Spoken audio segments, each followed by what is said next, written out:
Sua Eccellenza, una riflessione che questa sera seguirà un importante concerto. Sì, è un concerto fatto insieme dei cori femminili della Cappella Civica e del Teatro Verdi. Per la prima volta il Teatro Verdi viene in cattedrale a San Giusto e sarà un concerto di carattere religioso che manifesterà il legame che da sempre esiste tra la musica e il sentimento religioso.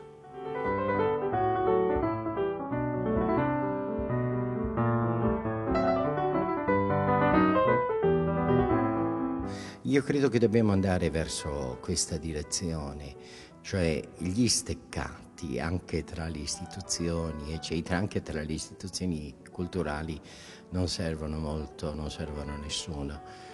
Direi quando ci si incontrano e ci si incontra, allora qualcosa di bello, di buono viene sempre fuori, è l'indicazione che ci viene dalla fede cristiana.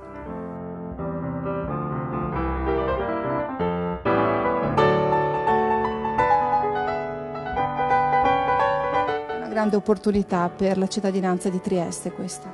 Io credo di sì perché la città laica può scoprire la città religiosa e cominciare ad apprezzarla e la città religiosa può scoprire anche i valori della città laica ad apprezzarla.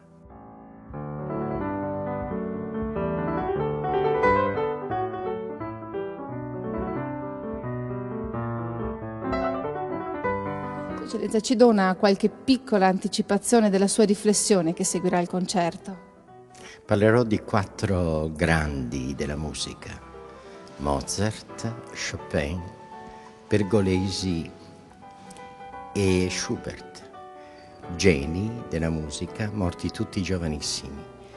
Tutti cercarono attraverso la musica una pienezza, cioè cercarono Dio.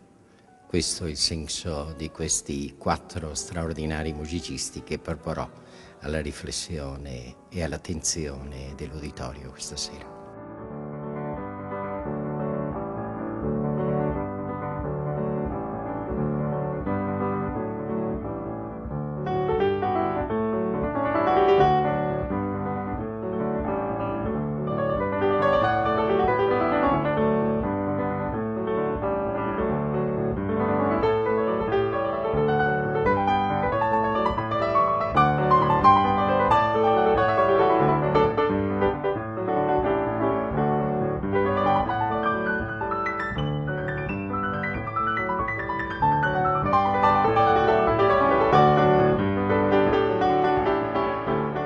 Questa sera altri 2 incontri per la cattedra che chiuderà in bellezza, se così si può dire, fra 2 settimane addirittura con Chicco.